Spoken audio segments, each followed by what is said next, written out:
मेहसी नगर पंचायत जल विहीन है और इस विकट परिस्थिति में आपको बूंद बूंद के लिए तरस रहा है और चुनाव आयोग के द्वारा आपको नल छाप मिला है। क्या कहना चाहेंगे आप?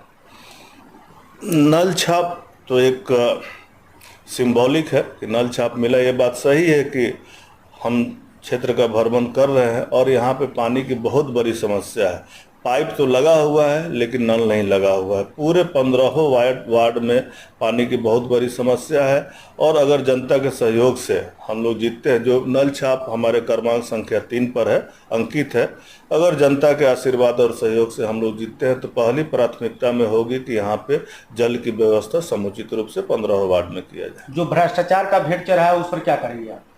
जो भ्रष्टाचार का भेंट चढ़ा है, देखिए सिस्टम को सुधारने की जरूरत है। एक इसी न्यूज़ बिहार अभी मेहसी 20-25 नगर निकाय चुनाव के संदर्भ में मुख्य पार्षद उम्मीदवार नीतू गुप्ता के आवास पे हैं। अभी प्रत्याशी नहीं हैं, क्षेत्र में कहीं गई हैं। समाज सेवी इंजीनियर अरविंद कुमार गुप्ता जी हैं जो उनके पति हैं। ये व्यक्तित्व के धनी लोग हैं। मैं इनसे कुछ सवाल है कि पूर्व में लोकसभा विधानसभा का चुनाव लड़ चुके हैं।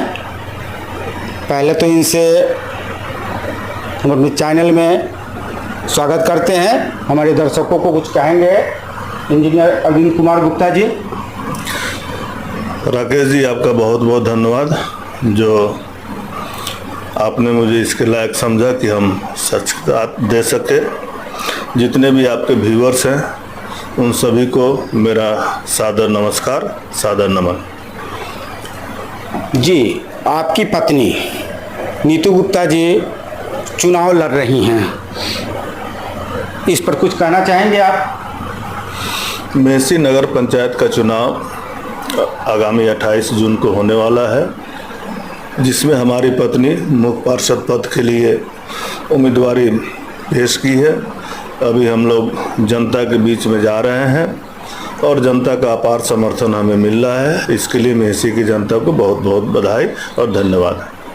जी, मेहसी में 2009 से नगर पंचायत कार्यरत है और 25 चल रहा है। क्या कुछ कमी दिखाई दिया कि आपने अपने पत्नी को मुख्य पार्षद के रूप में प्रत्याशी बनाया? जैसा कि आप जानते हैं कि मेहसी को 2009 में नगर पंचायत का दर्जा मिला। वो इसलिए मिला कि 2008 में प्रथम लीची पूरम उत्सव का आयोजन यहाँ पे जब हुआ, उसमें हमारे राजनीतिक पहुँच के जरिए माननीय मुख्यमंत्री श्री नीतीश कुमार जी को हमने आमंत्रित किया और वह लीची पूरम उत्सव में आए भी और उस उत्सव का उद्घाटन किए। उसी वक्त मेहसी की जनता ने मांग रखा कि जब बिहार के मुखिया यहाँ आए हैं और ये हम लोग के लिए सौभाग्य की बात है, तो क्यों न मेहसी को नगर पंचायत का दर्जा दिलाने की बात आप उनके समक्ष रखें। उस उत्सव का सेक्रेटरी होने के नाते, सचिव होने के नाते हमने मंच पर से माननीय मुख्यमंत्री के समक्ष यह मांग रखी कि मेहसी को नगर पंचायत का दर्जा दिलाया जाए। अब आपका दूसरा सवाल है कि नीतू गुप्ता क्यों प्रत्याशी बनी है।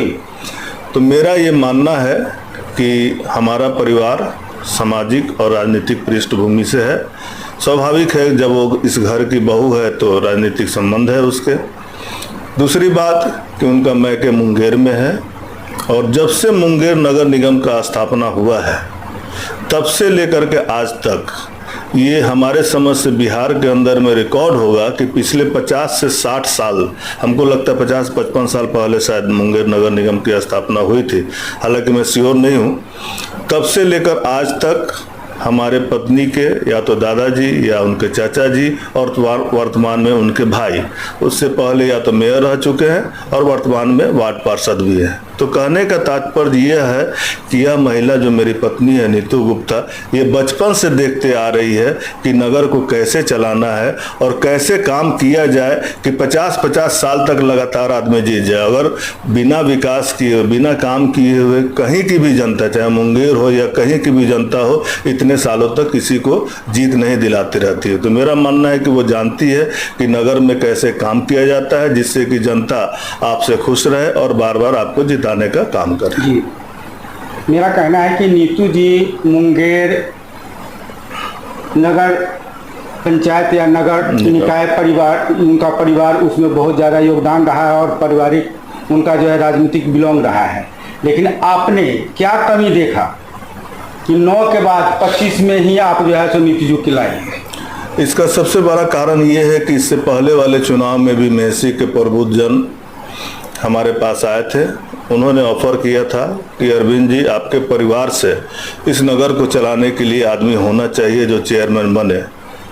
हमने अपनी वाइफ से बात किया कि ऐसा ऐसा प्रपोजल आ रहा है। मेरी वाइफ ने सीधा मना कर दिया। वो बोली कि देखिए, अगर काम करना है तो वहाँ समय देना होगा। मेरे पास अभी समय नहीं है, इसलिए कि मेरा बच्चा अभी स्कूल में है, तो मैं समय नहीं दे पाऊंगी। जब मैं फ्री हो जाऊंगी, आप तो राजनीतिक सामाजिक क्षेत्र में है, चूंकि वो महिला सीट है, और ऐसा ना हो कि चुनाव जीतने के बाद हम वहाँ समय ना दें तो हमारे परिवार की, हमारी बदनामी होगी। इस वर्ष क्या हुआ है कि मेरा बड़ा वाला बेटा बाहर में पढ़ रहा है, इंटर्नशिप कर रहा है। छोटा वाला बेटा का पढ़ाई स्कूल का ख़त्म हो चुका है, जहां उसका डेस्टिनी होगा वो बाहर चला जाएगा पढ़ने के लिए। तो अब वो फ्री है, समाज में अपना योगदान दे सकती है। यही कारण है कि हम लोगों ने विचार किया कि अब वो ये चुनाव लड़ सकती है। इलेक्टेड और सिलेक्टेड को देखते हुए आपने ये काम किया है? हाँ, ये भी एक कारण हो सकता है। ये भी एक कारण हो सकता है कि चूंकि जनता के मत के द्वारा चेयरमैन या फिर वाइस चेयरमैन को चुना जाएगा, तो हमने जो काम किया है मेहसी के विकास के लिए, मेहसी के युवाओं के लिए, मेहसी के लोगों के रोजगार के लिए, आप लोगों के सामने में प्रत्यक्ष रूप से आप देख सकते हैं कि हमने कोल्ड स्टोरेज का यहाँ पे स्थापना किया 2006 में। आसपास के लगभग 40 किलोमीटर के रेंज के कम से कम 5000 से लेकर के 7000 किसान उससे लाभान्वित हो रहे हैं। कुछ लोगों को वहाँ पे रोजगार भी मिला हुआ है।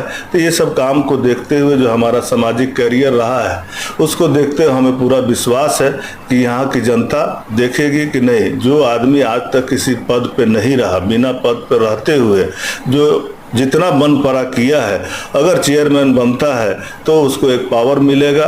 विभाग हो या मंत्रालय में जा कर के बात उठाने में एक मजबूती होगी, और जब विभाग और मंत्रालय से बात उठाने में मजबूती होगी तो वो काम लेकर के आएगा।